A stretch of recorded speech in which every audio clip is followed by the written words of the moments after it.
നിങ്ങളൊരു ഹോട്ടലിൽ റൂം എടുക്കുകയാണെന്ന് വിചാരിക്കുക. പക്ഷേ അവിടെ ഒരൊറ്റ രാത്രി പോലും സമാധാനമായി ഉറങ്ങാൻ കഴിയില്ലെന്ന് പറഞ്ഞാലോ? ആ ഹോട്ടലിന്റെ ചുവരുകൾക്കുള്ളിൽ 100-ലധികം മരണങ്ങൾ നടന്നിട്ടുണ്ടെന്നും ലോകം കണ്ട ഏറ്റവും വലിയ കൊടുങ്കുറ്റവാളികൾ അവിടെ ഒളിവിൽ താമസിച്ചിട്ടുണ്ടെന്നും അറിഞ്ഞാൽ നിങ്ങൾ എന്തു ചെയ്യും? നമ്മൾ ഇന്ന് സംസാരിക്കുന്നത് ലോസ് ആഞ്ചലസിലെ ഹോട്ടൽ സിസിലിനെക്കുറിച്ചാണ്.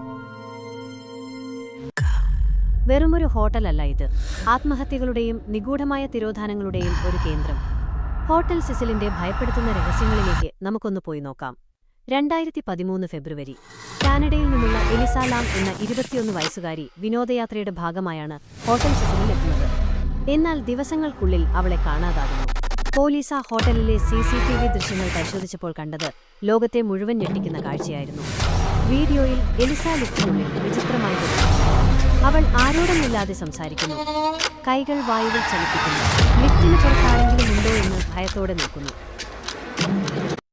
ഒടുവിൽ അവൾ ലിഫ്റ്റിന് പുറത്തേക്ക് പോകുന്നു. അതായിരുന്നു അവളെ അവസാനമായി കണ്ട ദൃശ്യം. ദിവസങ്ങൾക്ക് ശേഷം ഹോട്ടലിലെ താമസക്കാർ പൈപ്പ് വെള്ളത്തിന്റെ രുചിയെക്കുറിച്ച് പരാതിപ്പെട്ടു. തുടർന്ന് ഹോട്ടൽ ജീവനക്കാർ ടെറസിലെ വലിയ വാട്ടർ ടാങ്ക് പരിശോധിച്ചപ്പോൾ കണ്ടത് എലിസ ലാമിന്റെ മൃതദേഹമായിരുന്നു. പുറത്തുനിന്ന് ഒരാൾക്ക് മാത്രം തുറക്കാൻ കഴിയുന്ന ആ ഭാരമേറിയ ടാങ്കിനുള്ളിൽ അവൾ എങ്ങനെ എത്തി? ഇന്നും ഇതൊരു ഉത്തരം കിട്ടാത്ത ചോദ്യമാണ്. എലിസ ലാം മാത്രമല്ല ഈ ഹോട്ടലിന്റെ ശാപം. 1980കളിൽ അമേരിക്കയെ വിറപ്പിച്ച കൊലയാളിയാണ് റിച്ചാർഡ് റാമിറസ്. ഈ ഹോട്ടലിലെ 14-ാം നിലയിലായിരുന്നു താമസിച്ചിരുന്നത്. കൊലപാതകങ്ങൾ നടത്തി ചോര പുരണ്ട വസ്ത്രങ്ങളുമായി അയാൾ ഈ ഹോട്ടലിലൂടെ നിർഭയം നടക്കുമായിരുന്നു. അതുമാലല്ല, ലോകപ്രശസ്തമായ ബ്ലാക്ക് ഡാലിയ കേസും ഈ ഹോട്ടലുമായി ബന്ധപ്പെട്ടിരിക്കുന്നു. കൊല്ലപ്പെടുന്നതിന് തൊട്ടുമുമ്പ് എലിസബത്ത് ഷോട്ട് എന്ന ആ യുവതിയെ അവസാനമായി കണ്ടത് ഈ ഹോട്ടലിന് സമീപമായിരുന്നു. ഇങ്ങനെ അനേകം ആത്മഹത്യകളും കുറ്റകൃത്യങ്ങളും ഈ ചുവരുകൾക്കുള്ളിൽ ഒളിഞ്ഞിരിപ്പുണ്ട്. ഇതൊക്കെ വെറും യാദൃച്ഛികമാണോ? അതോ ആ ചുവരുകൾക്കുള്ളിൽ എന്തെങ്കിലും ദുരൂഹതകളുണ്ടോ?